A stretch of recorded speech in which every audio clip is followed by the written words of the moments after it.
Good morning good afternoon na mga kabakir, no? So, update lang natin yung ating nanalo, no? Nung paraan. So, yung lumabas po yung bituka. Ayan, buhay po. Yun po yung tinamaan sa bituka, no? Tinahin natin yan. So, labas ang bituka nito mga kabakir, no? So, ayan. Nung pinakita ko sa inyo is parang itim-itim po to dito, chocolate yan, no? So pati dito, no, yan diba? So ngayon hindi na masyado, no? So dahil sa ginawa nating idea na sa tangkay ng gabi, no, yan, yun lang po ang gagawin natin, no, kapag yung ating mga panabong is yung nanalo tapos nangitim to dito. Gagawin lang natin, ihawin lang natin yung tangkay ng gabi. Tapos yung katas nun, yun lang ilagay natin doon sa may mga itim-itim. So tinutunaw niya po yun, no? So ayan po mga backyard, no? So ayan. So ayan po yung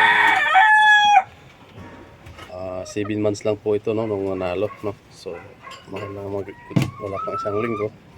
So ayan po yung tahid niya. So mali ang nakalaban na po nito is double banded po ng WPC, no?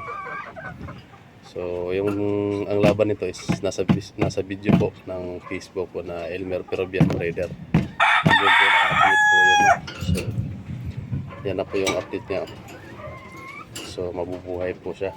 Nakikita nyo naman, no? Kasi ang manok pag hindi na ginaganda yung pagkaano ng bituka is siguro araw lang bibilangin, no? Patay na. So ito rin ang tama niya nito, yan, tahi niya. Walang po nagtahi nito, no?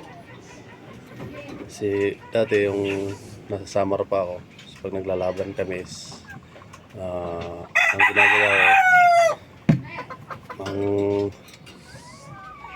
ang ginagawa ko, so ito naman chinik ko lahat ng bituka nito sa loob. Nung lumabas is wala naman ako nakitang may tamang bituka, kaya siguradong walang naputol or natusok sa bituka niya, kasi nilabas ko po lahat bago tinahi, no? Inisa-isa ko yung bituka kung may nadali ba o natusok or naputol. So wala naman naputol, no? Kumbaga parang yung balat niya is nahihiwa lang dito tapos sabay lumabas ang bituka. So chinik ko sa isa na nilabas, so wala naman naputol, no? Kaya alam ko na hindi siya mamamatay. Pero naka-experience na ako na putol, na kadalawang putol ang bituka is nabuhay ko pa rin, no? So ang ginagawa ko noon is pag naputol lang ganun, kukuha lang ako ng tangkay ng kangkong, yung tama lang ang laki yung kasya yung bituka. Pag dudugtungin ko ang bawat dulo ng taas, tatahiin ko dun tangkong ang bawat dulo paikot. So nabubuhay po ang manok ko, nagdidikit po yun, no? So ito naman is hindi siya naputulan ng bituka, bali lumabas lang ang bituka. So swerte niya dahil warak yung pit niya, lumabas ang bituka, pero wala pong tama yung bituka niya kahit kunti. Inisa-isa kong chinik. Nung nasa labas na lahat, tininan ko is wala pong tama, no? So ginawa ko, sinara ko yung pit, tinahi ko na lang. So ayan naman yung dito, ayan po yung tama niya, makikita nyo po, ayan, ito yung pinakamalalim na tama rin niya. Dito siya talaga nakaramdam. So malalim to. So dito naman yung dibdib niya. Ayan. Ayan. So hindi naman malalim yan. Kumbaga dito lang ang medyo malala na tama niya. So bata pa lang, talagang magaling din po talaga siyang lumaro at talagang malakas, no? Kilso po itong pure na kilso. Hindi niya Aguilar line. Kaya pinangga din talaga niya yung double banded ng WPC, no? So pagsabayan po siya. Kahit backyard lang tayo, mas kaya rin pumatay ang manok natin ng mga sikat na breeder, no? So pero lang, talaga lang natin sila na maayos, papalo yan, ipapanalo din talaga ang laban kahit gaano kahirap. So ayan po yung update lang natin, no? Ayan, kilso po to, kilso, pure kilso po yan, no? Ang gaganda lang sa kilso is matatalino lumaban, no? Talagang ang paa talaga malayo sa katawan, nakakis-kis talaga kahit ganun. Mababa mataas, meron sila. Kaya sa angat, paa talagang mabilis. Pagdating sa baba naman sa ilalim, mabilis pa rin silang pumikap sa balo. Kaya 99% yung panalo sa kanila, no? Kaya ngayon, ang gagawin ko is, kasi maliit lang po to eh. Maliit lang po siya na manok. Hindi siya kalakihan, maliit lang talaga siya. So, hindi siya pwedeng ipares sa mga maliliit lang na inahin, no? So, may mga inahin ako dito na hindi kalakihan, kaya kinuha ko yung mga maliliit na yan para sa Peruvian ko, para i-cross sa Peruvian, para yung mga anak saktuhan lang, no?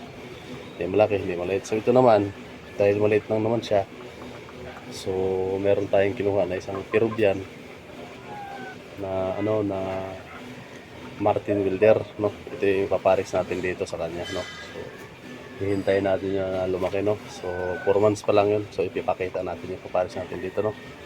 So saglit mga bakyan, no? So ito yung paparis ko dito para yung lakas niya mas lalong lumakas pa, kasi malakas ito at saka malakas, mabilis yun. Pero diyan naman halo natin kasi maliit nga siya, kailangan natin paresa na malaki para medyo magkaroon ng kunting laki pa, no? Kukunin natin mga bakyan sa saglit lang. So ito mga kabakir, no, yung ating magpares doon. So ito yung napili ko. Dali nabili ko to kahapon, no. Binili ko siya kasi yung talagang gusto ko ipampares. Kasi ito malalaki ang nito. Ang tatay nito napakalaki. So ayan. Ito yung gusto ko ipares kasi maliit yung ulo niya. So kilso, kasi ang kilso maliit ang ulo, ito maliit din. Tapos napakagandang babae. Saka matangkad. 4 months pa lang po siya, no. Sulit siya na black, no? Black, normal skin siya na pagka-Peruvian. Pero makikita niyo yung sukat is mahaba pa. Tapos makikita niyo muna ng mukha, talagang solid. Yan po. Ito po yung pampares ko noon sa kanya. Bali, plano ko dalawa yung pampares ko, ipapares ko doon. Yung isa anak ng Peruvian, tapos cross ko sa Gilmore Hats. So pakita ko rin yun yung isa. Bali dalawang ipapares ko ron kasi nanalo na siya. Gusto ko siyang ipalahi na, no? Napakagandang ginawa niyang panalo kasi double banded ang pinatay niya ng WPC. So kapag ito nung pinares ko, sigurado ang mga labas nito, mga powerful po yan, no? Dahil ito malakas din to na pagka Peruvian banded po to. Yan. Kit in cart line din po to na Peruvian. Tapos Hicks Martin Wilder. Yung babae nito is Peruvian, kit in cart line yung babae nito. Tapos yung nanay niya is kit in cart line, yung tatay is Martin Wilder. Ayan, so parehas banded. Parehas po banded yung nilang mga magulang, no. So tapos yung natin, yung lalaki nanalo is Nini Aguilar po yan, no. May kaliitan lang, so dahil maliit ang nanay kasi niya, so ngayon ito yung papares natin doon. Hintay natin ito na maging pwedeng magamit, no. Tamang tama yun kapag gumaling yun. So 4 months to, 3 months na lang hintayin natin. Siguro ang babae 7 months is pwede na magamit, diba? So ito yung papares natin sa kilso. Ayan, 4 months pa lang to pero napakatangkad niya. So magiging labas ito is tama lang ang sukat, tapos pagkatangka mo yung matangkad. So sa katawan, bilog din. Kasi bilog yun yung maliit. Kasi maliit lang yung bilog ng katawan, no? So ayan. Kita natin yung isang mga kabakyard, no? Yung isa kong gagamitin. So ito mga kabakyard, no? Yung pang isa natin magpares doon. Ito is anak po to ng Peruvian 4G Black Knight ko, no? Ito 4 months din to. So halos magkakasabayan lang sila ron sa nabili ko na isa, no? Sa bandid ng kit in cart line, no? So ito naman is anak to ng Peruvian 4G Black Knight ko. Tapos ang nanay niya po nito is Gilmore Hats, no? Ayan, makikita niyo po yan, no? Ang nanay nito is ayan, magandang katawan. Bilog na bilog din ang katawan nito. So maganda sa pampares doon sa kilso kung lalo, no? Na Ang kalaban is WPC, bandit, double bandit. So ito sigurado mga labas nito, mga magagaling to. Kasi ito, yung inaanak ng Peruvian ko is lahat din nagpapanalo. Nagpapanalo yun. So ibig sabihin, maganda ang kalalabasan kasi yung kinsok na isa sa Suarez dito is nanalo na rin ng isang beses.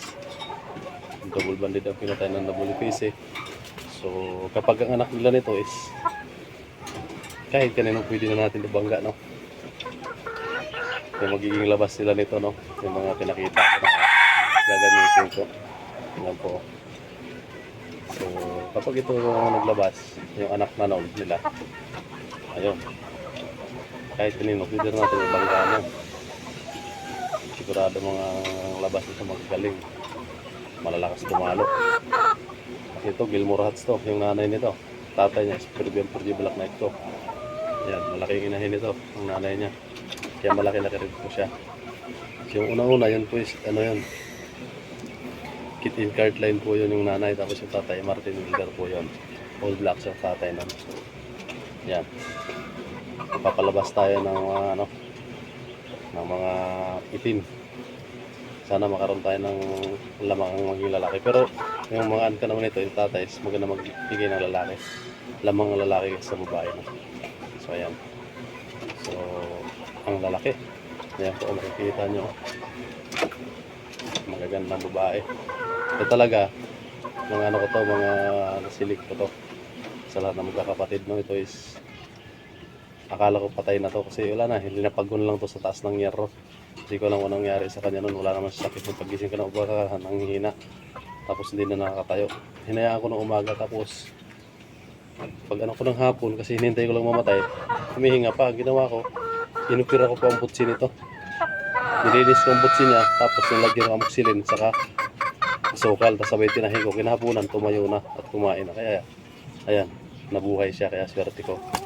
Sana lahat ng anak nito is maging panalo, no? Kasi kakaibang nangyari sa buhay niya, no? Ayan, ang ganda nito mga backyard, no?